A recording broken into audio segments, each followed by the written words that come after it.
सिर्फ DD news पर।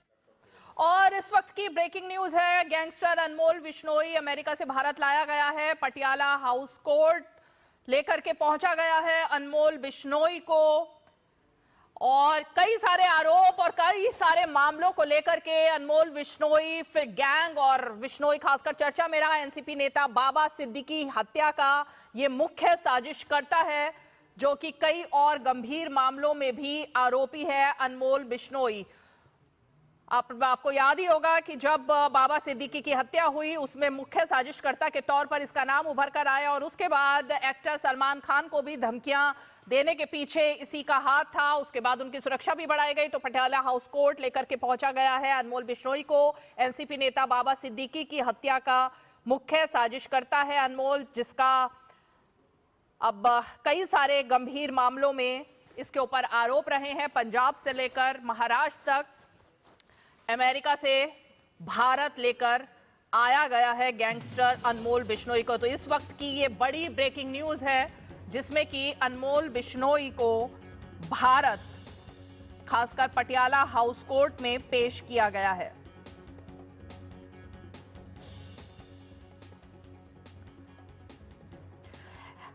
NIA ने एक तरीके से इसको अपनी कस्टडी में ले लिया था। और आपको यह भी बता दें कि एनआईए की टीम ने जैसे ही दिल्ली एयरपोर्ट पर ये लैंड किया, उसके बाद एनआईए ने इसको अपनी कस्टडी में ले लिया और वहां से सीधे पटियाला हाउस कोर्ट में इसको अब लेकर के आया गया है, जहां से कि एजेंसी उम्मीद है कि अनमोल बिश्नोई की हिरासत की अब मांग भी करेगी। तो अमेरिका से डिपोर्ट किए गए अनमोल को अब सीधे पटियाला हाउस कोर्ट में ले जाया गया है।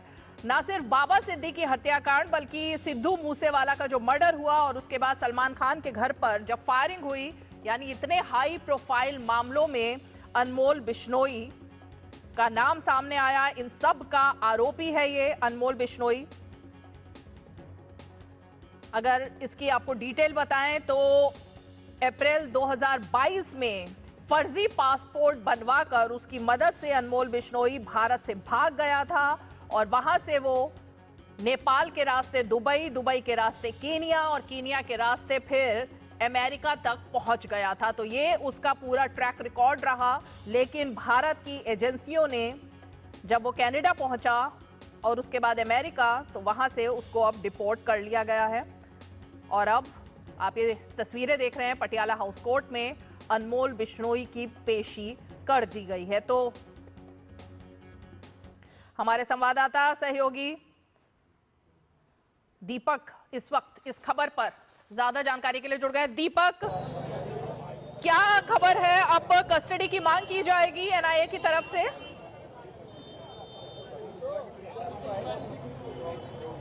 जी बिल्कुल, एनआईए की तरफ से कस्टडी की मांग की जाएगी और उसके बाद कोशिश करेगी एनआईए की जिन जिन मामलों पर अनमोल बिश्नोई के खिलाफ मामले चलाने हैं उस पर किस तरीके से आगे बढ़ा जा सकता है। लेकिन इस वक्त की मैं आपको ताजा तस्वीरें दिखा देता हूं। आप ये देखिए, पटियाला हाउस कोर्ट के बाहर की तस्वीरें हैं, और यहाँ पर आप देखिए तो बैरिकेड कर यहाँ पर अर्धसैनिक बलों की तैनाती की गई है, ताकि किसी और के यहाँ पर अंदर जाने की अनुमति नहीं है। और ये जो सामने आपको पुलिस वैन नजर आ रही है, इसी वैन में एयरपोर्ट से अनमोल बिश्नोई को यहाँ पटियाला हाउस कोर्ट अभी 5 मिनट पहले ही लाया गया है। तो अब अनमोल बिश्नोई को पटियाला हाउस कोर्ट में पेश किया जाएगा, और वहां पर एनआईए की कोशिश होगी कि उनकी रिमांड मांगी जाए, और उनसे कोशिश होगी ज्यादा से ज्यादा दिनों की मांगी जाए, ताकि इसमें जितने भी मामले उनके खिलाफ हैं, चाहे वो बाबा सिद्दीकी का मामला हो, सिद्धू मूसेवाला वाला हो, या फिर जिस तरीके से हथियारों की तस्करी से जुड़े मामले हों, और जिस तरीके से पूरा सिंडिकेट जो बिश्नोई गैंग का सिंडिकेट अनमोल बिश्नोई अमेरिका से चलाने की कोशिश कर रहा था, क्योंकि उसका भाई जेल में बंद है लॉरेंस बिश्नोई, और अनमोल बिश्नोई के जरिए ही ये माना जा रहा है कि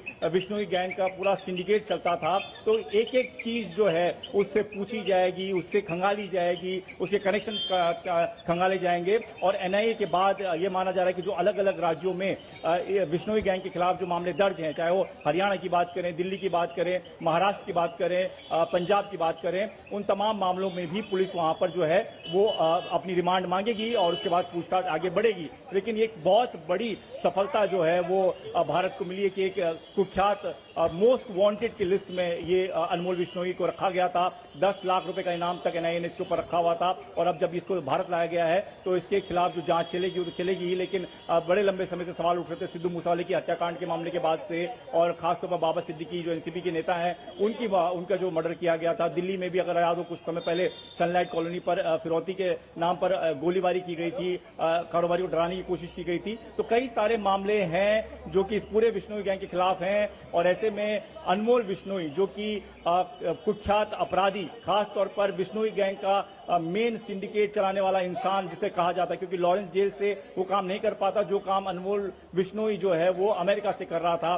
फर्जी पासपोर्ट के आधार पर अमेरिका में रह रहा था, और ऐसे कई जाली पासपोर्ट उसने बनाए हैं, कई सारी चीजें वहां से वो चला रहा था। हिंदुस्तान में उसके क्या क्या कनेक्शन है, पंजाब में किस तरीके से वो कार्रवाई कर रहा था, कैसे सिद्धू मूसेवाले के हत्याकांड में बिश्नोई गैंग शामिल रहा, बाबा सिद्दीकी के मामले में किस तरीके से कौन सिंडिकेट वहां पर काम कर रहा था, दिल्ली में जो जिस तरीके के अवैध हथियारों की तस्करी का मामला हो या फिर कारोबारी को धमकाना हो, सलमान खान के घर के बाहर जो फायरिंग का मामला था उसमें भी इस बिश्नोई गैंग का हाथ बताया जाता है। सलमान खान को धमकी देने से जुड़ा मामला भी इससे बताया जाता है, तो उसको लेकर एक बड़ी पूछताछ जो है होगी। बिल्कुल दीपक, तो 18 से ज्यादा मामले रहे हैं अनमोल बिश्नोई के ऊपर, और उन सभी मामलों को लेकर के ये जो अब एनआईए कस्टडी अपनी मांग सकता है। बहुत बहुत शुक्रिया इस तमाम जानकारी के लिए। और ये तमाम आप तस्वीरें देख रहे थे क्योंकि ये एक बहुत अहम मामला है, और भारत ने जिस तरह से डिपोर्ट किया है, और उसके बाद अब ये सीधी तस्वीरें आप पटियाला हाउस कोर्ट से देख रहे थे। चलिए, ये तो मामला हुआ गैंगस्टर का, लेकिन अब जरा बिहार का रुख कर लेते हैं, क्योंकि आज चर्चा में बिहार है। एक बार फिर से 10वीं बार नीतीश कुमार ही होंगे मुख्यमंत्री। 10वीं बार कल सुबह 11:30 बजे नीतीश कुमार शपथ लेने जा रहे हैं, और शपथ तो लेंगे ही, साथ में उप मुख्यमंत्री भी। वही सेम टीम एक तरीके से जो है उन पर विश्वास किया गया है, उन्हीं सेम टीम को रखा गया है। सम्राट चौधरी और विजय सिन्हा दोनों डिप्टी सीएम बनेंगे। तो एक तरफ तमाम चीजें हो गई हैं, एनडीए का नेता चुन लिया गया है। आज सुबह पहले बीजेपी विधायक दल की बैठक हुई जिसमें सम्राट चौधरी को चुना गया, और उसके बाद बैठक हुई जेडीयू के विधायक दल की, और उसमें नीतीश कुमार को नेता चुना गया। और उसके बाद से अब से कुछ ही देर पहले हमने देखा वो तस्वीरें जिसपे चिराग पासवान, धर्मेंद्र प्रधान, तमाम सभी नेता एनडीए के मौजूद थे, और सब ने सर्वसम्मति से नीतीश कुमार को अपना नेता चुना। और कल सुबह 11:30 बजे शपथ ग्रहण होगा। लेकिन दूसरी तरफ क्या हो रहा है, एक बड़ी खबर सामने आई है। लगभग 243 बुद्धिजीवियों ने ओपन लेटर यानी एक खुला पत्र लिखा है। बहुत ज्यादा आहत है बुद्धिजीवी, इसमें सेना के भी कुछ पूर्व अफसर मौजूद हैं, कुछ डॉक्टर्स भी मौजूद हैं, कुछ ब्यूरोक्रेट्स मौजूद हैं, और सैनिक देश के वो मौजूद हैं। उन सब ने चिट्ठी लिखी है राहुल गांधी को लेकर, कांग्रेस पार्टी को लेकर, इंडी गठबंधन को लेकर, और कहा है कि देश की संवैधानिक संस्थाओं को इस तरह से कटघरे में खड़ा करना बंद करें, बिना सबूतों के आधार पर बात करना बंद करें। और अगर सबूत है तो कोर्ट में क्यों नहीं जाते हैं? ना तो कोर्ट में जाते हैं, सिर्फ और सिर्फ संवैधानिक संस्थाओं का मखौल बनाया जा रहा है। विपक्ष की तरफ से बहुत चिंता जताई है, बहुत खेद जताया है, और सीधे सीधे राहुल गांधी को बोला है कि भाई बाज आ जाइए आप। और चुनाव आयोग को भी कहा है कि इन सब हरकतों के बाद जो हरकतें कर रहे हैं ना, आरोप प्रत्यारोप लगाने की, विपक्ष के कुछ लोग, उनके खिलाफ आपको मामला दर्ज करवाना चाहिए, आपको आगे बढ़ना चाहिए, क्योंकि इससे लोकतंत्र जो है उसमें संवैधानिक संस्थाओं के ऊपर इस तरह से मखौल बनाना बंद होना चाहिए। तो ये आज की एक बड़ी खबर है। और उसके बाद 43 वो नेता कांग्रेस के जिनके ऊपर कांग्रेस ने कारण बताओ नोटिस जारी कर दिया है। तो देर से ही सही कांग्रेस दुरुस्त तो हो गई है, लेकिन इतनी देर हो गई कि पूरा चुनाव हाथ से निकल गया। और ये सारे वो नेता हैं जिन्होंने धरना भी दिया था, प्रदर्शन भी किया था, लेकिन तब कांग्रेस ने सुध नहीं ली थी। ना राहुल गांधी इनसे मिले थे, ना खड़गे इनसे मिले थे। और अब जब हाथ पूरी तरह से खत्म हो गया है, खाली हो गया है, तो इनके ऊपर कार्रवाई की जा रही है। तो आज जरा चर्चा इसी पर करेंगे कि सामना के लेख से लेकर अखिलेश यादव, ममता बनर्जी तक राहुल गांधी के ऊपर, उनके नेतृत्व के ऊपर सवाल खड़े कर रहे हैं, फिर भी कांग्रेस क्यों नहीं जाग पा रही है। चलिए जरा एक पैकेज देख लेते हैं जो हमारी टीम ने बनाया, उसके बाद हम अपने मेहमानों का रुख करेंगे।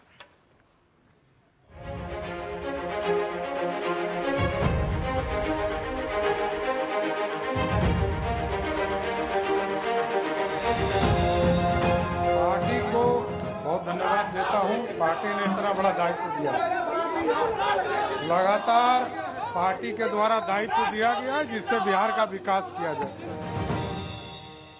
विकास के रफ्तार को बढ़ाने का जो जनादेश मिला है अब सुशासन से समृद्धि के संकल्प को साकार करने का और विकसित बिहार बनाने के पूरे संकल्प को साकार करने में हम लोग अपनी पूरी तन मन से व्यवस्था लगाएंगे।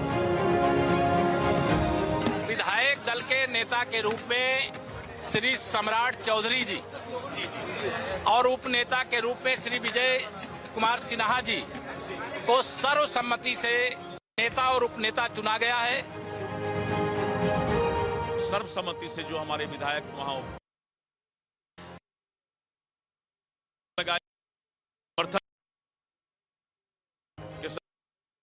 और है ये घोषणा की कि विधायक दल का नेता भारतीय जनता पार्टी में श्री सम्राट चौधरी जी होंगे और उपनेता श्री विजय सिन्हा जी।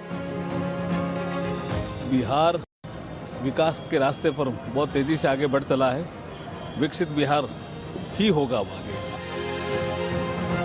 कांग्रेस पार्टी आज ऐसे श्रिंक कर गई है कि जितना बिहार में बीजेपी को मिला है पिछले 6 चुनाव में, उतने विधायक कांग्रेस के 6 राज्यों के 6 चुनाव में। फिर भी कांग्रेस की हैकड़ी नहीं जा रही है। बिहार का पूरा विकास जिस प्रेम सद्भाव से जनता ने वोट दिया, उसी सद्भाव से होगा काम। मैं मानता हूं कि जितनी बड़ी ये जीत है उतना ही बड़ी जिम्मेदारी भी अब हम लोगों के ऊपर है। जो बातें हम लोगों ने चुनाव प्रचार के दौरान कही थी, जो संकल्प पत्र में जो वादे हम लोगों ने किए थे, कल से उन वादों को भी पूरा करने की शुरुआत होने जा रही है। 20 साल के बाद अगर लोगों का भरोसा विश्वास एनडीए सरकार पर है और बिहार में के लोगों में तो बहुत उत्साह है कल के शपथ ग्रहण को लेकर।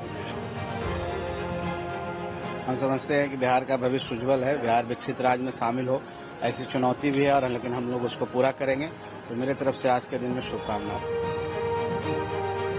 समाजवादी पार्टी उत्तर प्रदेश का चुनाव मजबूती के साथ, सतर्कता के साथ, एसआरआई की निगरानी के साथ लोकतांत्रिक मूल्यों को बचाने के लिए जैसे भारतीय जनता पार्टी सत्ता में रख लाना चाहेगी, उससे कहीं भी कम जो समाजवादी पार्टी नहीं होगी। ईंट से ईंट का जवाब दिया जाएगा और आवश्यकता पड़ी तो हम लोग किसी के प्राणों को अगर देना हमको होगा तो हमको दूसरे के प्राण लेने में कोई हिचक नहीं करूँगा।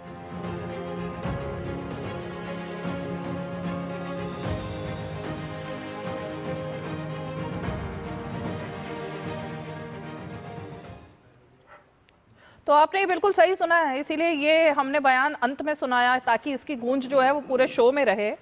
समाजवादी पार्टी के नेता कह रहे हैं कि उत्तर प्रदेश के चुनावों में हमें अगर किसी के प्राण लेने पड़े तो हम प्राण भी लेंगे और अपने प्राण देने पड़े तो प्राण भी देंगे। ये क्या है भाई? बिहार से लेकर उत्तर प्रदेश तक अब ये प्राणों के लेने देने तक क्यों पहुंच गया है चुनाव में नारा? किसके प्राण लेना चाहते हैं समाजवादी पार्टी के लोग और क्यों लेना चाहते हैं? ऐसी क्या मजबूरी आन पड़ी है? वोट की बजाय अब प्राण लेने की बात हो रही है।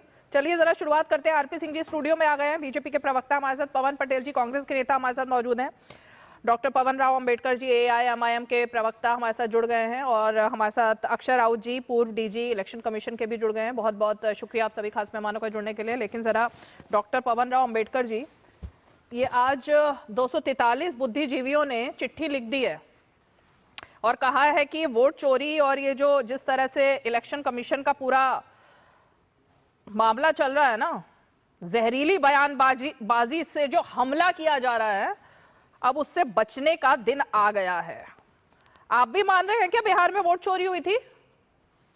अंबेडकर जी बहुत बहुत धन्यवाद।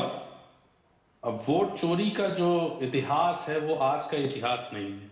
वोट चोरी का इतिहास तो 1947 से शुरू हुआ और इस इतिहास को अगर हम सही ढंग से इसका विश्लेषण करते हैं तो भारतीय जनता पार्टी आज जिस रास्ते पर चल रही है वो रास्ता कांग्रेस के द्वारा बनाया गया और कांग्रेस आज अपने ही बनाए हुए जाल में फंस चुकी है पूरी तरह से।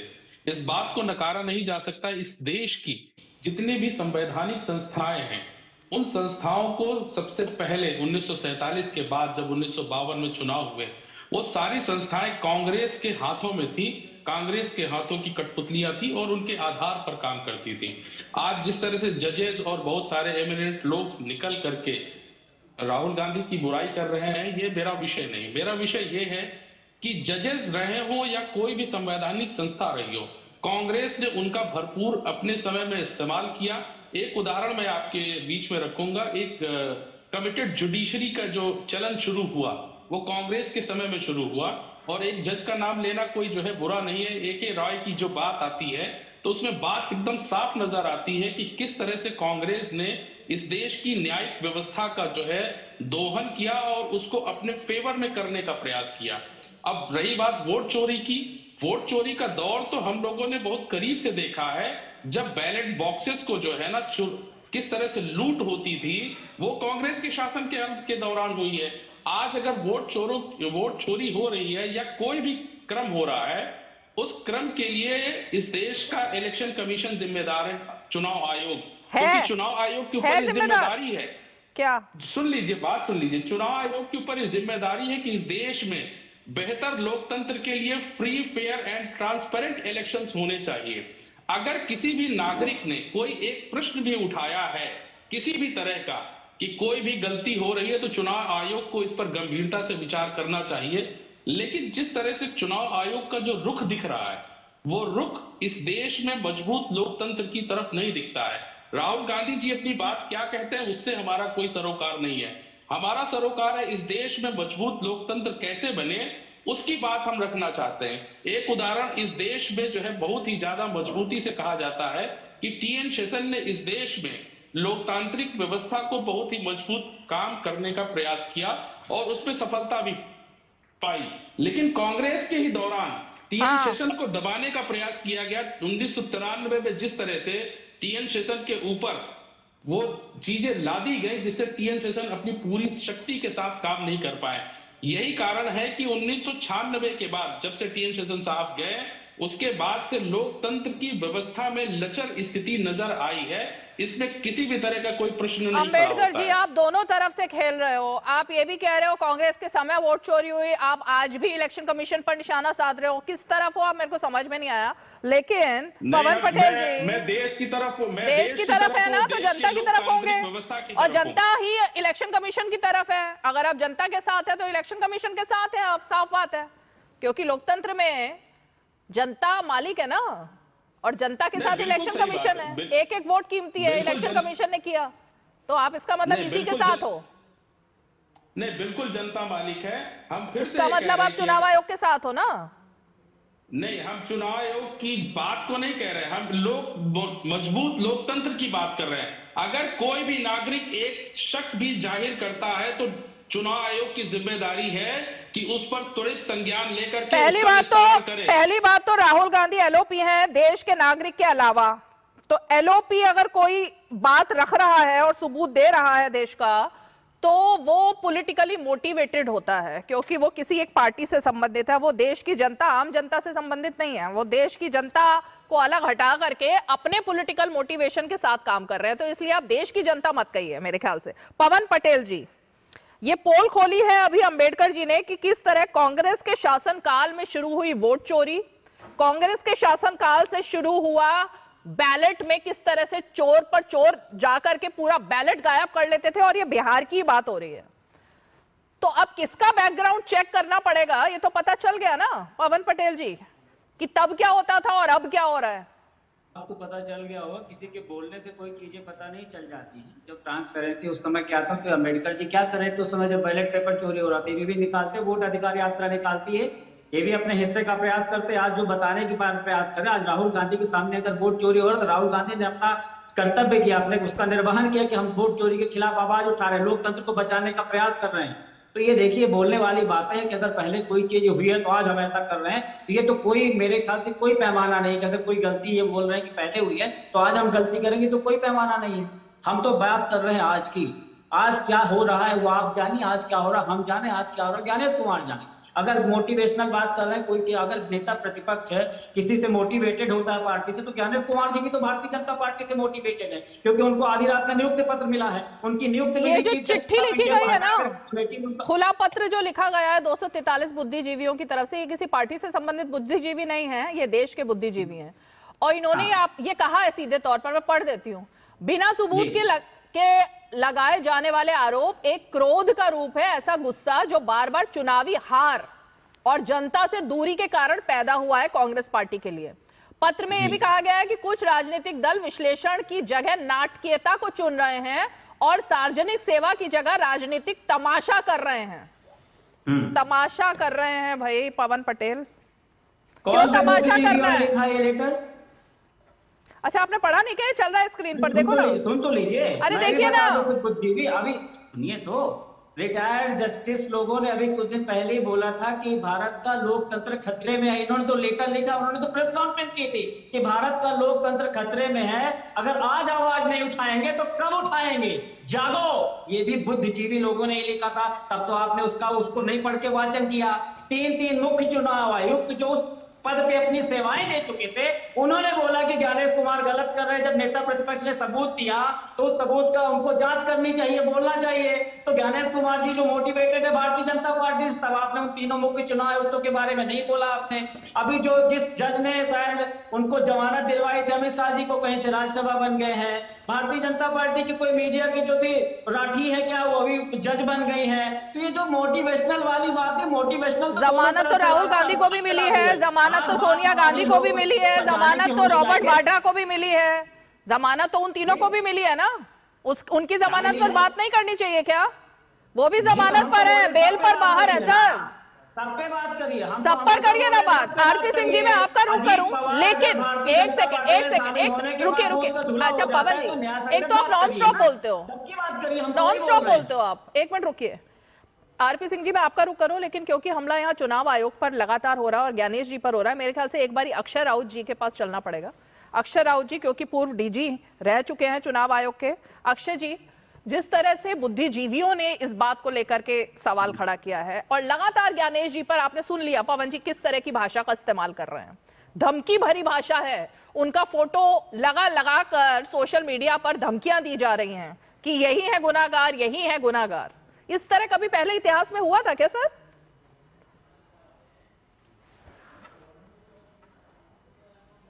अक्षय राव जी का फ्रेम फ्रीज ऐसा नहीं हुआ था और होना नहीं चाहिए। कुछ बुद्धिजीवियों को है तो भी सर आपका फ्रेम फ्रीज हो रहा है, मुझे लगता है एक बार चेक करेंगे सिग्नल। आरपी सिंह जी, मैं आपका रुख करना चाहूंगी। लगातार वही बात। आज ही 43 लोगों के खिलाफ में कांग्रेस पार्टी ने कारण बताओ नोटिस जारी किया, जिन्होंने की पार्टी लाइन से हट करके अपनी पार्टी को धूमिल करने का और पार्टी को हरवाने का काम किया। लेकिन पवन पटेल जी उस पर नहीं बोल रहे हैं। दिक्कत पवन पटेल जी की है कि अच्छा रुकिए, हिंदी की कहावत है, खसियानी बिल्ली खंबा नोचे। जब पहले चुनाव हारे, 95वां चुनाव था ये जो हारे, 95th चुनाव हारे। तो जब पहले चुनाव हारते थे तो ईवीएम गड़बड़ा इलेक्शन कमीशन ने चैलेंज किया, आइए जरा ईवीएम को हैक करके दिखा दीजिए, ठाए फिर उसके बाद वोट चोरी का मामला किया, महाराष्ट्र को लेकर किया, गए कोर्ट के अंदर, कोर्ट ने जोर से तमाचा मारा। 25 जून की बात है, कोर्ट ने जोर से तमाचा बोला, जाइए यहाँ से भाग जाइए। इसके बाद ये SIR को लेकर बिहार को लेकर गए कि वहाँ पे वोट कट गए। जो वोट कटे उसमें से अगर गलत वोट कटे होते तो बिहार में चुनाव नहीं हो रहा होता, वहाँ पर लोग सड़कों पर होते। एक भी आदमी सड़क पर नहीं आया, एक आदमी ने हल्ला नहीं किया। मैं एक पैरेलल एग्जाम्पल देता हूँ। तेलंगाना के अंदर इनके जो नेता अभिषेक सिंघवी हैं, मनु सिंघवी हैं, उन्होंने एक स्टेटमेंट दिया था, प्रेस कॉन्फ्रेंस करी थी कि 70 लाख वोट जाली हैं। ये उनका स्टेटमेंट है ऑन रिकॉर्ड। और बाद में इलेक्शन कमीशन ने जांच करने के बाद 22 लाख वोट काटा। वोट कटने के बाद रेवंत रेड्डी साहब ताड़ी बजाकर तारीफ कर रहे थे इलेक्शन कमीशन की, बहुत अच्छा काम किया इलेक्शन कमीशन ने। क्या कि जहाँ जीत जाएं वहाँ पे वाह वाह, जहाँ हार जाएं वहाँ थू थू।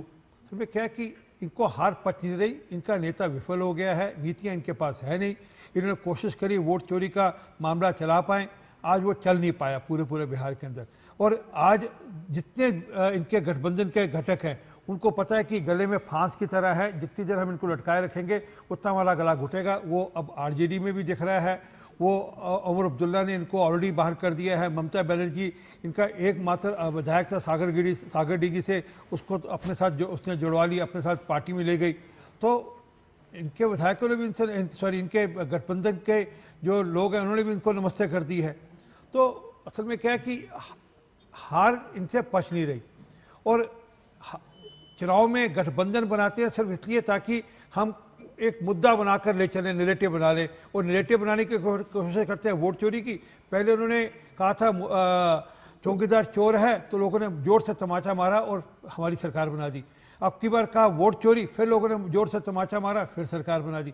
कृपा करके इसको जारी रखिएगा दोस्त। राहुल गांधी को संदेश दीजिए, राहुल गांधी देख रहे हो, कृपा कर ये वोट चोरी, ये चोरी वाला मामला जारी रखिएगा आप जरूर। 10 सेकेंड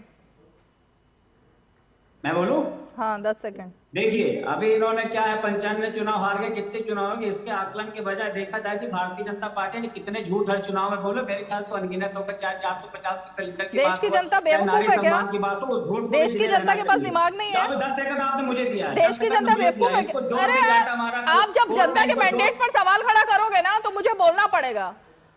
हर चुनाव में बीजेपी झूठ बोल रही है, हर चुनाव में बीजेपी जीत रही है, इसका मतलब जनता पागल हो चुकी है। 45 दिन बाद वीडियोग्राफी क्यों नहीं दिखा पा रहे? अनुराग ठाकुर से हिम्मत क्यों नहीं तब मांग रही? चुनाव आयोग अगर मोटिवेटेड नहीं है तो अनुराग ठाकुर से तब मांग ले। अनुराग ठाकुर ने क्या कहा? अनुराग ठाकुर ने क्या कहा? राहुल गांधी ने कहा उसने वोट चोरी की। अनुराग ठाकुर ने कब इल्जाम लगाया वोट चोरी का? खान में बकबक करने के लिए आ जाते हैं। बता देंगे कि मोदी जी चुनाव हारे हैं वोट चोरी करके। क्यों चैलेंज एक्सेप्ट करने का? अरे आप अपना, तुम्हारा नेता का बुद्धि चोरी हो गई है, उसकी चिंता करो। तुम्हारे लीडरशिप की बुद्धि चोरी हो गई है, वो कोई ढंग का काम कर नहीं पाते, नैरेटिव बिल्ड कर नहीं पाते। एक राज्य देश में ऐसा नहीं जहाँ पे कांग्रेस हो जिसको एग्जाम्पल की तरह पेश कर सको कि हमने बढ़िया काम किया है। सुनामी आ गई, उसी नीतीश कुमार को गाली देते थे और उसी नीतीश कुमार से समझौता, उसी नीतीश कुमार को आप गाली देते थे। एक सेकंड इनकी आवाज जरा धीमी करिए थोड़ी, इनकी आवाज धीमी करिए। सुनिए पवन पटेल, सब सारे गेस्ट को फ्रेम में लाइए। पवन पटेल जी, अरे पवन पटेल जी सुनिए ना। अभी मैं बिहार में थी 2 महीने, तो बिहार में जनता ने बताया और आपके कार्यकर्ताओं ने और बहुत सारे जो ऑपोजिशन के कार्यकर्ता थे वो मिलते थे, मीडिया से मिलते हैं ना ऑफ रिकॉर्ड में, वो बताते थे कि ये जो अभी आपने टोन एकदम ऐसे चिल्ला के बात की है ना, इसको एटीट्यूड प्रॉब्लम कहते हैं और हाइपर होना कहते हैं। यही गलती जो है कार्यकर्ताओं के साथ आपके नेता वहां कर रहे थे। जब भी कोई कार्यकर्ता मिलने जाए, चीखा चाखी शुरू हो जाए, उनको कहा जाए जल्दी बोलो, निकलो। कार्यकर्ताओं से तो कट गई ना कांग्रेस, अब आप यहां पर शो से कट रहे हैं। आपसे आराम से पोलाइटली मैंने सवाल पूछा, आप इतना चिल्ला रहे हो, एकदम से आपको पता नहीं क्या बीपी हाई हो जाता है। ऐसा आराम से बात करो ना, फिर सभी लोग आराम से बात करेंगे, फिर आप चीखोगे, फिर आरपी सिंह चीखेंगे, क्या फायदा है? क्यों चीखना है? नहीं चीखना चाहिए ऐसे। महेश दास जी, क्या कांग्रेस पार्टी के जो गिने चुने विधायक चुने गए हैं, खबरें आ रही हैं कि वो जेडीयू में शामिल होने वाले हैं, ऐसी खबरें चल रही हैं, मतलब जो गिने चुने हैं उनको भी आप तोड़ना चाह रहे हो क्या? अनम्यूट कीजिए। लाइनें कहना चाहूंगा। हाँ ठीक है। कांग्रेस के लिए 2 लाइनें कहना चाहूंगा। इनके नीचे कोई जमीन नहीं, इनको फिर भी कोई यकीन नहीं। 95 चुनाव इनके नेता हार चुके हैं, उसके बावजूद भी ये वोट चोरी का आरोप लगाएंगे। इसलिए लगाएंगे कि इनको ना संविधान पे भरोसा, ये संविधान तो लेकर चलते हैं लेकिन उस संविधान पे इनको भरोसा नहीं, संवैधानिक संस्थाओं पे इनको भरोसा नहीं है। CS-DS के डायरेक्टर संजय कुमार ने खुद ही माफी मांगते हुए उन्होंने अपने बातों को वापस लिया, तब भी इनको नहीं पता है। और बिहार में तो ऐसा यार कोई मुद्दा ही नहीं था भाई, बिहार में ये झूठ मूठ के लेके दौड़ रहे थे, हुआ क्या ये तो पता चल गया इनको। और इनके विधायक जो है, इनके विधायक तो इनके नेता से खुद ही ग्रसित है। वो अगर इधर उधर हो भी जाए तो ये बहुत बड़ी बात नहीं होगी। और ये बात करते हैं वोट चोरी, कांग्रेस के समय में ही नहीं ईवीएम आया था। आप बात करते हैं 2010 में भी बिहार की जनता ने इससे बड़ी जीत एनडीए गठबंधन को दिया था। उस समय तो केंद्र में सरकार किसकी थी? कांग्रेस की थी। मेरे ख्याल से कांग्रेस पार्टी की याददाश्त में कुछ कमियां होती जा रही हैं, मुझे अब ऐसा लग रहा है। इतिहास पर बात करें तो इतिहास पर बात नहीं करनी, कोई भी पुरानी बात करें 2014 से पहले की, उस पर बात नहीं करनी। इतिहास याद दिलाओ तो दिक्कत आ जाती है, नेहरू जी का नाम लो तो पता नहीं क्यों इतनी दिक्कत आ जाती है। कहते हैं क्यों नेहरू जी का नाम लिया जा रहा है, क्यों इंदिरा जी का नाम लिया जा रहा है, क्यों राजीव जी का नाम लिया जा रहा है, वो सब बात ही नहीं करनी। अब मैं जरा अक्षय राउत जी के पास जाना चाहूंगी, अगर उनके पास अब आवाज आ रही है। अक्षय जी, ये जो बुद्धिजीवियों ने भी खुला पत्र लिखा है और जिस तरीके की चीजें हो रही हैं, धमकाना एक तरीके से चुनाव आयुक्तों को, ये कभी पहले देखने में आया था कि खुले तौर पर धमकाया जा रहा है, वो भी एलओपी की तरफ से? नहीं, देखिए थोड़ा नेटवर्क का प्रॉब्लम है, लेकिन मैं बात दो चार रख लेता हूँ आपके सामने। एक है कि पहले गिला शिकवा हो सकता है, पॉलिटिकल एक्यूजेशन हो सकता है पॉलिटिकल पार्टीज के बीच में, कैंपेन हो सकता है, लेकिन अंग्रेजी में कहावत है बेबी और बाथ वाटर। आपकी बाथ वाटर के साथ प्रॉब्लम हो सकता है, लेकिन उसके साथ बेबी को ही फेंक दें बाहर।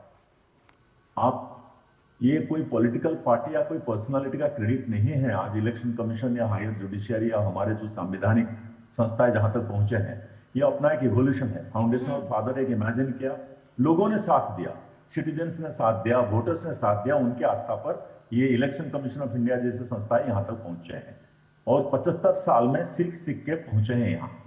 और इसका जो साख है दुनिया भर गोल्ड स्टैंडर्ड माना जाता है, दुनिया भर भारत से लोग चुनाव सीखने के लिए आते हैं। और यहाँ कोई पॉलिटिकल पार्टीज एक इसका क्लेम या डिस्क्लेम या क्रेडिट डिस्क्रेडिट नहीं ले सकता है। और क्योंकि ये हमारा जनता की और हमारा देश की यात्रा है और उसमें इवोल्यूशन होकर बहुत मैच्योर लेवल तक पहुंचा है। इसमें आपको अगर समस्याएं हैं, जो भी पॉलिटिकल पार्टीज हो, वो दो जगह पर जा सकते हैं। एक जो संवैधानिक संस्था है इलेक्शन कमीशन, उसके पास आइए, कंप्लेंट्स रखिए, एविडेंस रखिए और वो आपका सोल्यूशन करेंगे। अगर नहीं कर पाते हैं तो कॉन्स्टिट्यूशनल कोर्ट है, जो डेजिग्नेटेड कोर्ट्स हैं, वो वहां ही जाइए। ये दोनों को छोड़ के और फिर आपका जनता के दरबार आपके पास रहता है। लेकिन आप उसके इसके साथ अगर बेबी को ही फेंक दें, हमारा कॉन्स्टिट्यूशन को फेंक दें, हमारे संस्थाओं को फेंक दें, हमारा जुडिशियल को स्मोकिंग कर दें और इलेक्शन कमीशन को करें, तो ये देश के लिए, अपना डेमोक्रेसी के लिए, लोकतंत्र के लिए, देश के लिए कोई सबसे अच्छा नहीं है, चाहे जो भी करे। और आप पहले ईवीएम को लेकर बात होता था, अभी इलेक्टोरल रोल को लेकर बात होता है। अभी पहली बार रिवाज जी ये बात हो रहा है देश में कि आउटकम को क्वेश्चन होता है, इलेक्शन रिजल्ट्स को क्वेश्चन होता है। और 1-2 साल के बाद, जैसे कि कुछ महाराष्ट्र का मान लीजिए, हरियाणा का मान लीजिए, सरकार 1-2 साल चल पड़ा है, लेकिन अभी आज उसका भी बात चल रहा है। क्योंकि इलेक्शन कमीशन खाली निर्वाचन में बैठा हुआ 2-3 लोग नहीं होते हैं, वो तो पूरा मशीनरी जो है, 750 डिस्ट्रिक्ट इलेक्शन ऑफिसर्स हैं, वो 10 लाख से ज्यादा बीएलओ हैं, ईआरओ कितने हैं। और उस टाइम में हमारा तो सबसे बड़ा है कि करोड़ों लोग रहते हैं, इलेक्शन में जुड़ते हैं, ये सारे कॉम्प्रोमाइज नहीं हो सकते हैं। Exactly. सारे कॉम्प्रोमाइज कोई ऐसे कोई फरमान देकर कॉम्प्रोमाइज करते हैं, ऐसे बात तो है ही नहीं। लेकिन क्योंकि डिसेंट्रलाइज स्ट्रक्चर है, आप जिस लेवल में आप एसोसिएटेड, और सब जगह में हमारा खूबी है कि हम इलेक्शन प्रोसेस में सारे लोग सारे जगह में एसोसिएटेड होते हैं। बिल्कुल, तो इसका मतलब ठीक है, इसका मतलब पवन पटेल जी और अंबेडकर जी, आप लोगों को बीएलओ पर भरोसा नहीं है, आप लोगों को अपने एजेंट्स पर भी भरोसा नहीं है जो साइन करके देते हैं चुनाव से पहले और चुनाव के बाद, और आप लोगों को मतलब जनता के मैंडेट को तो छोड़ ही दो, उस पर तो आप भरोसा जता ही नहीं रहे हो। पहले डॉक्टर पवन आप बोलिए।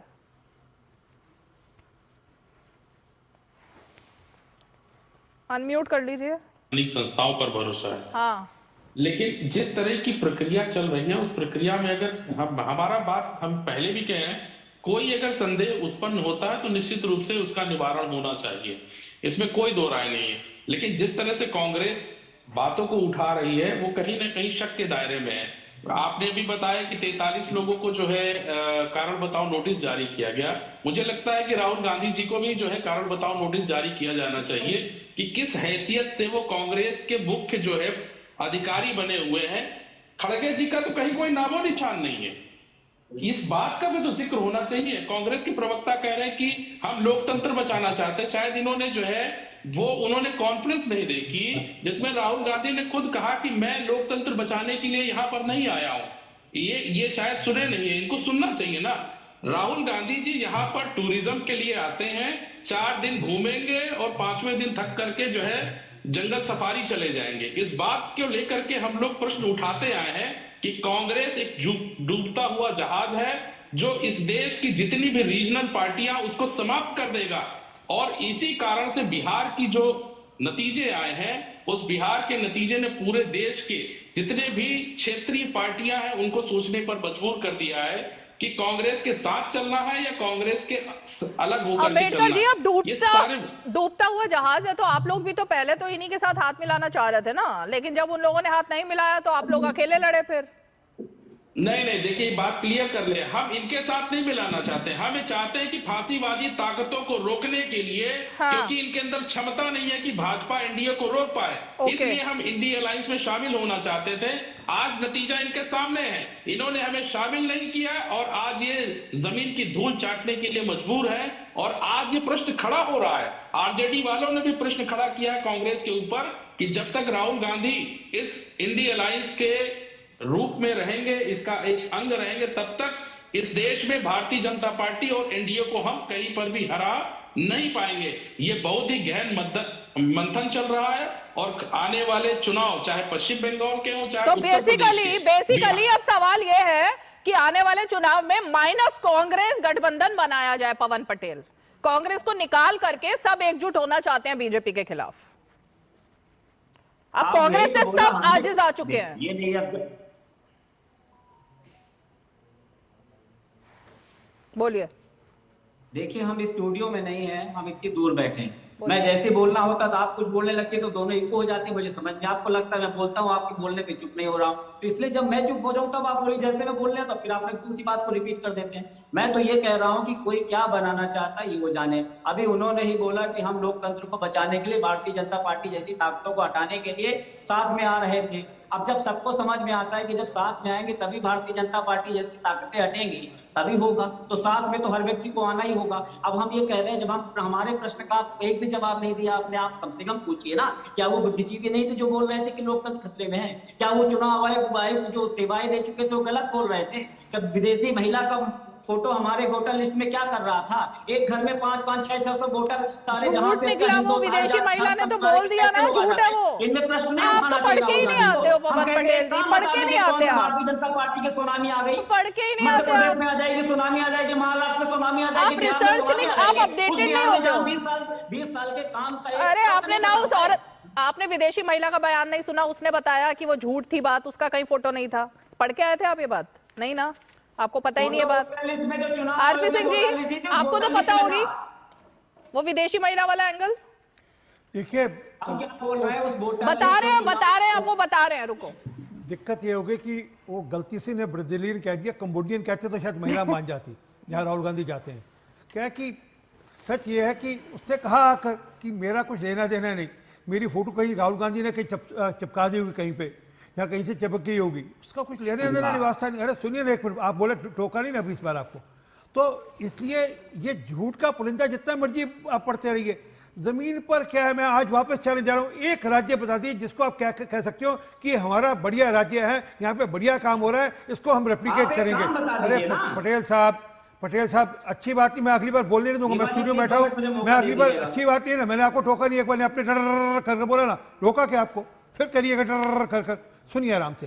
तो एक राज्य ऐसा बताइए आपका किस राज्य में काम अच्छा है? वो कर्नाटका में है, तेलंगाना में है, हिमाचल में है, कहाँ कोई सी सरकार ऐसी है जिसको आप प्रेजेंट कर सकते हैं लोगों के सामने? हम तो एग्जाम्पल से प्रेजेंट करते हैं केवल राज्य का कि मध्य प्रदेश में ये अच्छे काम, राजस्थान में ये अच्छा काम, उड़ीसा में ये काम, गुजरात में ये काम, वो हम प्रेजेंट करते हैं। सर आप कर नहीं पाते, पहली बात। दूसरी बात, आपके पास जन कल्याणकारी नीतियाँ नहीं बता पाते। आपके जो अलायंस पार्टनर है झूठ बोलते हैं कि हम हर घर में नौकरी दे देंगे, सब उसका उपहास उड़ाते हैं, क्योंकि सबको पता है कि हर घर में नौकरी नहीं, सरकारी नौकरी नहीं दी जा सकती, उतना बजट ही नहीं है, इसलिए झूठ बोलने की भी एक हद होती है। आप क्या सोचते हैं कि हम झूठ बोले, रोज बोले, ढोल पीट कर झूठ बोले, लोग उसको सच मानेंगे? इसी प्रकार वोट चोरी वाला मामला भी आपका सुतली बम की तरह फुस हो गया। आपने कोशिश कर ली, फिर कुछ सोचिए, अगली बार कुछ एजेंडा और लेकर जाइए। ये अब चल नहीं रहा आपके सारे मामले में। आपने खूब कोशिश करी पर चला नहीं। पवन जी अब बोलिए। 10 सेकंड मुझे दे दीजिएगा। आप ही को दे रही हूँ, सुनिए तो सही पहले। पवन जी बोलिए।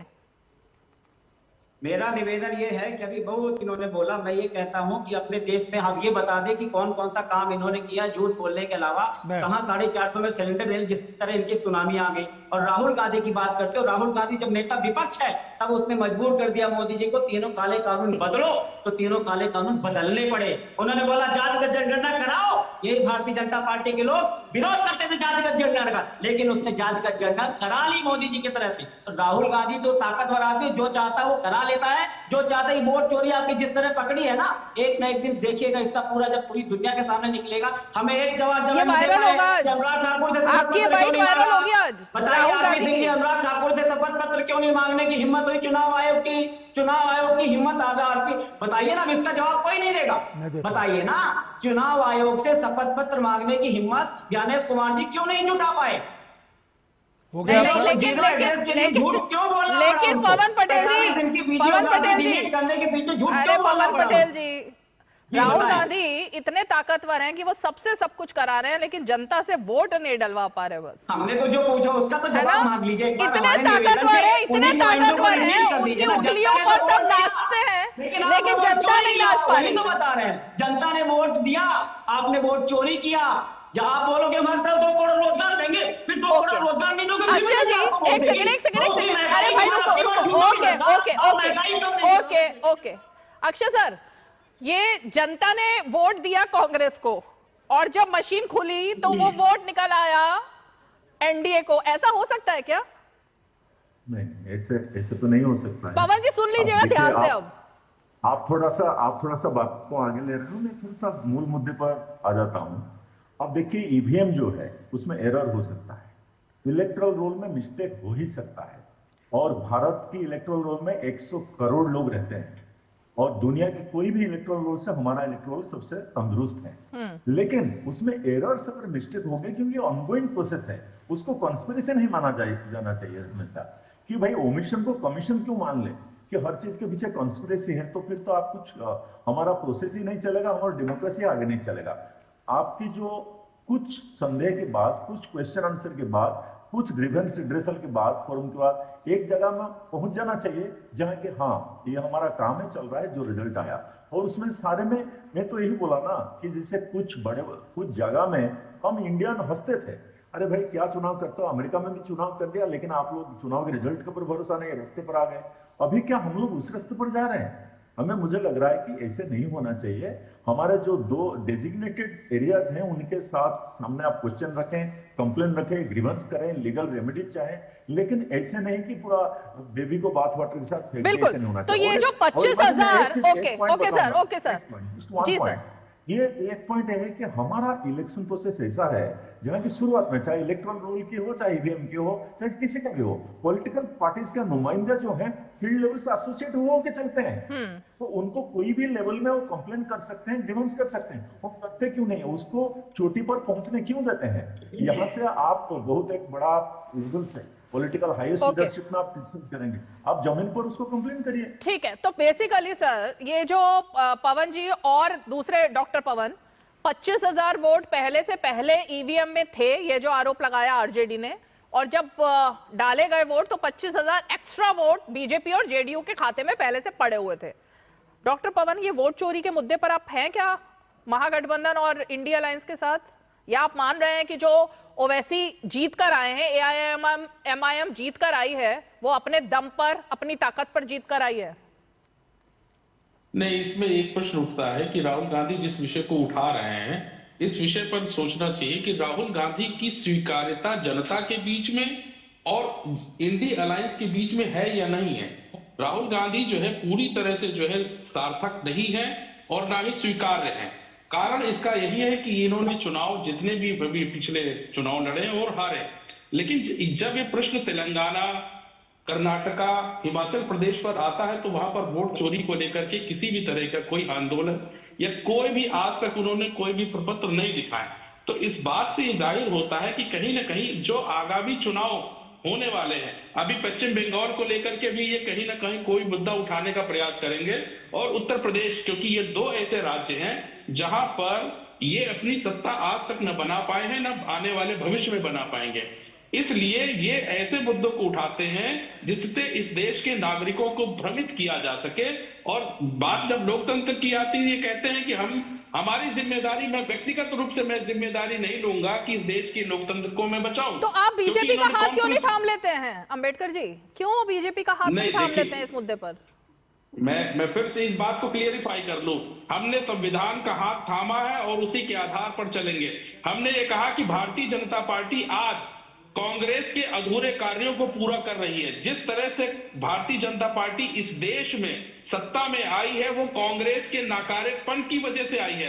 कांग्रेस ने जिस तरह से जो नीतियां जो है विफल बनाई हैं, उन्हीं नीतियों पर चल करके, उन्हीं को आगे बढ़ा करके भारतीय जनता पार्टी सत्ता में आई है। पहले बैलेट बॉक्स लूटे जाते थे, आज जो है संवैधानिक संस्थाओं को लूट करके आधार पर सरकारें बनाने का काम किया जा रहा है। तो दोनों ही मिली जुले हैं, ये कांग्रेस हो या भारतीय जनता पार्टी हो, दोनों ही एक ही सिक्के के दो पहलू। ओके, आरपी सिंह जी, आप कितने विधायक लड़े थे बिहार के अंदर? कितने लोग लड़े थे आपके बिहार के अंदर? 28 लोग लगे। और कितने जीते आपके? हमारे 5 लोग जीते, 3 लोग सेकंड रनर पर रहे।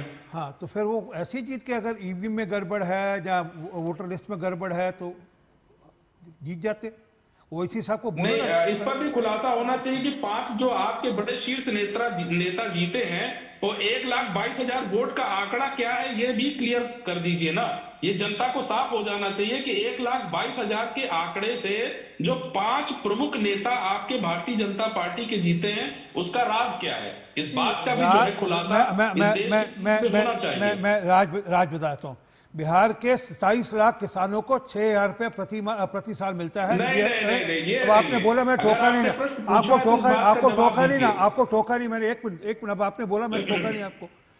1,60,00,000 लोगों को नल से जल मिला, 3,52,00,000 लोगों को आयुष्मान भारत की अंतर्गत इलाज फ्री मिला, 1.5 करोड़ लोगों को शौचालय मिला, 9 करोड़ लोगों को हर महीने 5 किलो अनाज मिलता है, 1,17,00,000 बहनों को गैस के सिलेंडर मिले, 40 लाख पक्के मकान मिले। वहाँ पर बेटियों को साइकिल मिली, बेटियों को, अरे सुन लीजिए आप अफसर मत रहिए, बेटियों को साइकिल मिली। वहाँ पर पंचायत के अंदर 50% रिजर्वेशन मिला, 33% नौकरी में रिजर्वेशन मिला।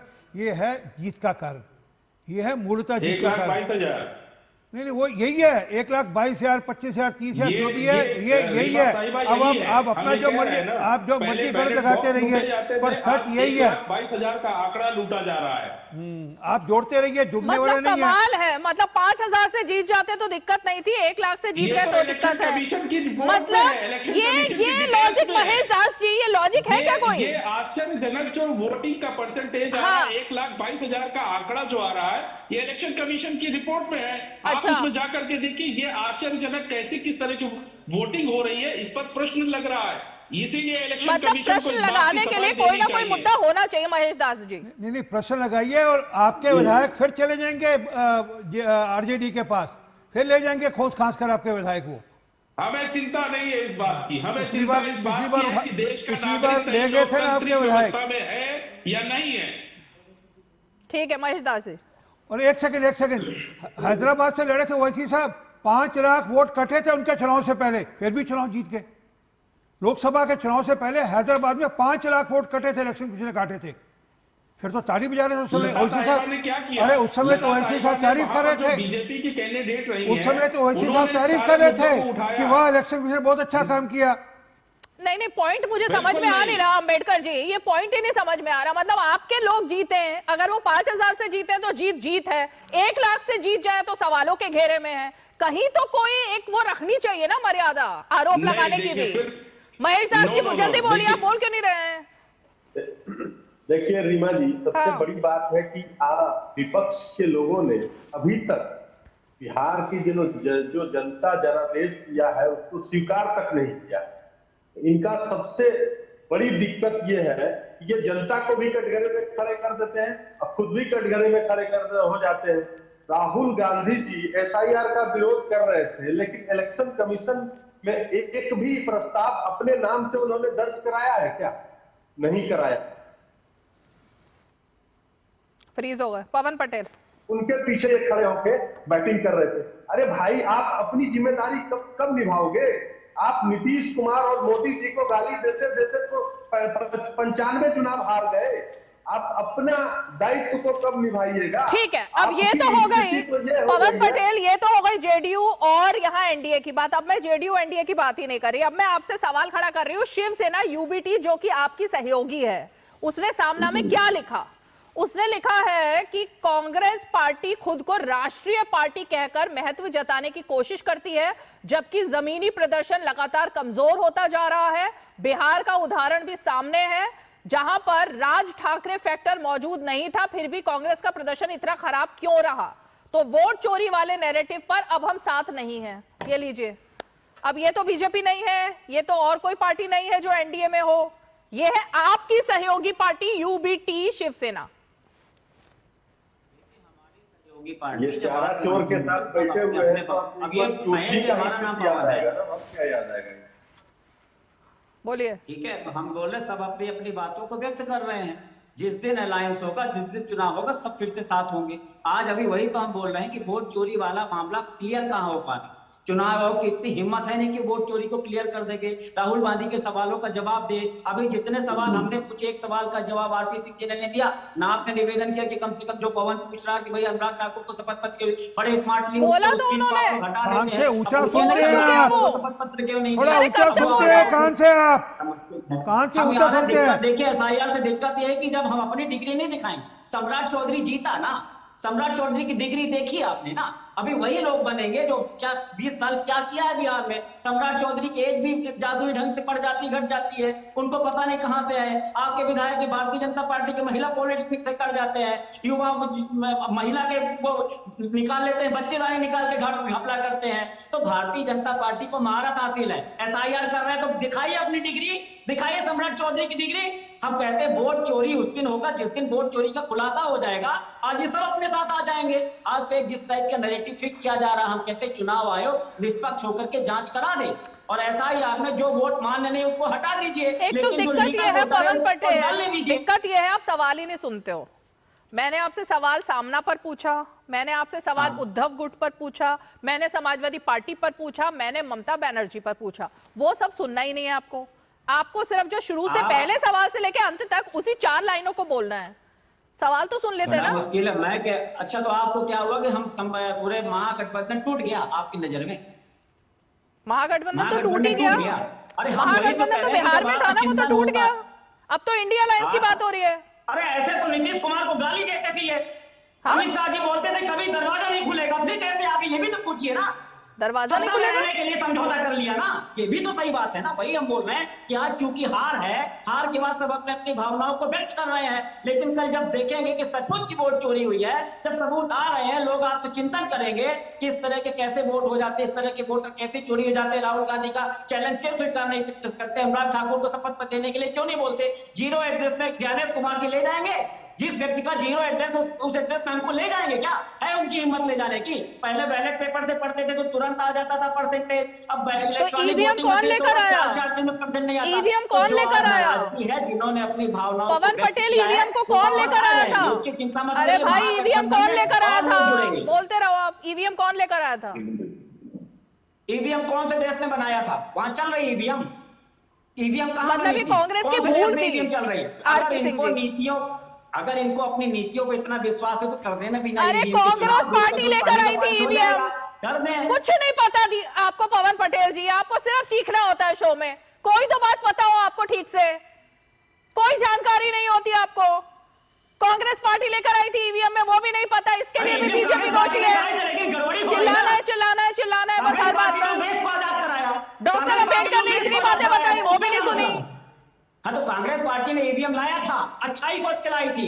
डिजिटल इंडिया जो आज कर रहे हैं राजीव गांधी ने लाई थी, ये नहीं सोचे थे उत्तर नंबर 2 का काम करोगे। बाबा साहब अम्बेडकर जी ने संविधान बनाया था, इसके लिए नहीं बनाया था कि आप विधायकों की खरीद पर करोगे। हमें सब कुछ पता है, पूछिए क्या नहीं पता है, जबरदस्ती आप एकदम हमको अनपढ़ बताइए। ईवीएम कौन लेकर आया? अच्छा चलिए बताइए, आराम से बोलिए, ईवीएम कौन लेकर आया? ईवीएम कांग्रेस के समय में आया, तो फिर अब ईवीएम दोषी कैसे हो गया? तो क्या करना चाहिए? अभी ईवीएम बदनाम कैसे हो गई? अरे ईवीएम बदनाम कैसे हो गई? हाँ, जीएसटी कौन लाया था? ईवीएम कैसे बदनाम हो गई? जीएसटी कौन बनाया था? बताइए, जीएसटी कौन बनाया था? तेलंगाना में कांग्रेस कैसे जीती इस ईवीएम से? तेलंगाना में कांग्रेस ईवीएम से कैसे जीती थी? कर्नाटका में ईवीएम से कांग्रेस कैसे जीती? हिमाचल में ईवीएम से कांग्रेस कैसे जीती? राहुल गांधी इसी ईवीएम से कैसे जीत गए? प्रियंका गांधी इसी ईवीएम से कैसे जीत जाती हैं? सोनिया गांधी अब तक कैसे जीतती रही इसी ईवीएम से? बताइए। किस नेता ने बोला, आप बताइए, कांग्रेस के किस नेता ने बोला कि जहां हम जीत जाते वहां ईवीएम से वोट मत कराइए? हम तो हमेशा हर जगह बोल रहे ईवीएम को हटाइए। मैं तो ईवीएम की गड़बड़ी पर सवाल पूछ रही हूँ। आपको पता नहीं आईक्यू लेवल भी है या नहीं, आप सुनते ही नहीं हो। मैं गड़बड़ी पर सवाल पूछ रही हूँ। जब मैं चुप हो जाऊं तब बोलिए अब आप। निहायती बदतमीज इंसान है आप। मेरे को अनपढ़ घोषित कर दीजिए। निहायती बदतमीज इंसान है आप। आपसे सर्टिफिकेट लेनी पड़ेगी मुझे। निहायती है, निहायती। वो जो मैं देख रही हूँ ना आरजेडी के कुनबे में जो चल रहा है महिलाओं के साथ, अपने घर की बेटी के साथ बदतमीजी, शो में महिलाओं के साथ बदतमीजी करना कांग्रेस पार्टी का भी एक धंधा सा बन गया है। हर बार शो में आओ और उसके बाद जवाब होते नहीं है, रिसर्च होती नहीं है, और खासकर महिला एंकर अगर मिल जाए तो किसी तरीके से उसके ऊपर हावी होने की कोशिश करो, जैसे पवन पटेल लगातार कर रहे हैं। लेकिन मुझे कोई दिक्कत नहीं है आप हावी हो, लेकिन सवाल का सही जवाब दो। कोशिश नहीं तो मैं बोल रहा हूँ, जब मैं चुप हो जाऊं तो आप बोलिए, मैं आपका सवाल ही नहीं समझ पाता हूँ। अब बोलिए आप क्या बोल रही हैं। आज तो आपने सब घोषित कर दिया कि मैं अनपढ़ हूँ, आईक्यू लेवल मेरा नहीं है, और बता दीजिए, डिग्रियां और दे दीजिए मुझे, और आप बोल रहे बदतमीजी मैं कर रहा हूँ। आपने बोल सब कुछ आपने दिया मुझे, लेवल भी मेरे ऊपर गलती है, मेरे ऊपर चस्पा कर दिया। आपने बोला ईवीएम खोला है, मैंने कहा कांग्रेस लाइट, अगर ईवीएम में गड़बड़ी हो रही तो आप ठीक कर दो ना। भारतीय जनता पार्टी को अपनी नीतियों में विश्वास तो बिना ईवीएम के चुनाव करा देना। राहुल गांधी डिजिटल फॉर्मेट में वोटर लिस्ट मांग रहे हैं तो आप दे दो ना। अनुराग ठाकुर से ज्ञानेश कुमार जी शपथ पत्र मांग लेना। जीरो एड्रेस वालों के घर हमको पहुंचा देना। 45 दिन तक महिला के निजता के कार्ड हवाले देते, बाद में 45 दिन के बाद हवाले दोहरा चरित्र क्यों अपनाते हैं? ये सवालों का जवाब लेवल पर मैं पहुंच नहीं सकती एक्चुअली। पवन पटेल जी, मैं तो आपके नाम के आगे जी लगा के बात कर रही हूँ, लेकिन आप ऐसे बात करते हो ना, राहुल गांधी नरेंद्र मोदी कह के बात करते हैं, फिर वो आपने अभी शो में कहा सम्राट चौधरी कैसे जीता, ये तो मतलब बात करने का तरीका होता है। अभी आपने ज्ञानेश कुमार जी जो एक संवैधानिक पद पर बैठे हुए इंसान है, जो इलेक्शन कमीशन के मुख्य चुनाव आयुक्त हैं, उनका नाम आप कैसे ले रहे हो? ज्ञानेश कुमार ऐसे करता है, ज्ञानेश कुमार वैसे करता है। मतलब कहीं तो थोड़ा सा एक इज्जत, एक मर्यादा, एक संस्कार दिखा सकते हैं आप अच्छे, लेकिन नहीं दिखाएंगे आप। पता नहीं क्यों नहीं दिखाना चाहती कांग्रेस पार्टी संस्कार अपने अच्छे। ये तमीज नहीं होती ना बात करने की, थोड़ा तो कहीं से तहजीब लेकर आनी चाहिए। एक पदों का और एक इंसान का, जिस पदवी पर वो बैठा हुआ है, थोड़ा सा होना चाहिए। आरपी सिंह जी, मुझे ब्रेक लेना है। मैं शिक्षा ले लूंगा। आपने एक बार और बोला था फोन कर लिया करिए, मुझे बता दीजिएगा, मैं तहजीब सीखने का भी प्रयास करता हूँ। ठीक है आरपी सिंह जी बोलिए। मेरे लिए काम आएगा। ठीक है आरपी सिंह जी बोलिए। पवन पटेल जी की अगर गाड़ी रुक सकती हो तो रोक दीजिए। ये वंदे भारत की स्पीड से चलते हैं। असल में क्या है कि इनको दिमाग में नहीं आता कि कब क्या कितना बोलना क्या नहीं बोलना। अच्छा नहीं लगता पटेल साहब, आप कांग्रेस को रिप्रेजेंट कर रहे हैं, और एटलीस्ट ऐसा मत करिए ताकि लोग कहें कि कैसे लोगों को कांग्रेस पार्टी में काम के बाद बोले कि मेरे को गाली देंगे। ये भी आ रहा हूँ दोस्त, मैं दोबारा दे रहा हूँ जब आप भाग क्यों रहे, सुन तो लीजिए। मैंने एक बार नहीं टोका आपको। आपने अभी कहा अनुराग ठाकुर जी की बात को कहा। अनुराग ठाकुर जी ये नहीं कहा था वोट, उन्होंने कहा कि इस प्रकार के एग्जाम्पल्स हैं, ग्लिचेस हैं। ये सिर्फ ये नहीं कि राहुल गांधी ने कहा वोट चोरी है, और जब एक मिनट रुकिए ना जी, और जब कहा वोट चोरी है तो उसका हल्फनामा दाखिल कर देना चाहिए। अगर है तो, अगर आपके पास इतने सबूत है तो उसका हल्फनामा दाखिल कर देना चाहिए। अच्छा नहीं तो इलेक्शन कमीशन ने कहा कि आप मिसलीडिंग है, फेक है, वर्ड यूज किया, आप मिसलीडिंग है और फेक है। तो जब आप मिसलीड कर रहे हो और फेक है तो इसका मतलब राहुल गांधी के ऊपर इल्जाम है, तो राहुल गांधी को मुकदमा ठोक देना चाहिए इलेक्शन कमीशन के ऊपर। भाई आप मेरे को मिसलीडिंग वाला व्यक्ति को कह रहे हैं, मेरे को नकली फर्जीवाड़ा करने वाले व्यक्ति को, फेक का मतलब फर्जीवाड़ा, और फर्जीवाड़ा करने वाले व्यक्ति को कह रहे हैं, तो इसलिए ठीक नहीं है। जब मूल बात है आपके यहाँ नेता और नीतियां दोनों विफल हैं। आप कोशिश करते रहिए, आपके जो घटक दल हैं एक एक कर आपसे छिटके, कश्मीर से लेकर कन्याकुमारी तक एक एक घटक दल आपको छोड़ जाएंगे। मुझे शो यहीं खत्म करना पड़ेगा। सभी खास मेहमान हमारे साथ 5 की पंचायत में जुड़े, सभी का बहुत बहुत शुक्रिया। और इसीलिए जो मुद्दा आता है ना सामने, वो तो वही आकर खड़ा हो जाता है कि आखिर कब इस चीज को एक्सेप्ट किया जाएगा कि जनता नहीं समझ रही है आपके मुद्दों को। कब ये बात आएगी कि भाई जनता ने आपको ठुकरा दिया है और अब आपको आगे की राह देखनी होगी। आगे की राह ऐसी होनी चाहिए जहां पर उन मुद्दों को उठाया जाए जो जनता के दिल से जुड़े हुए मुद्दे हैं, उनके जीवन से जुड़े हुए मुद्दे हैं। और मेरे ख्याल से यही बात कांग्रेस को समझने की अभी बेइंतहा जरूरत है। चलिए 5 की पंचायत में आज इतना ही, कल फिर होगी मुलाकात, तब तक के लिए हमें दीजिए इजाजत। नमस्कार।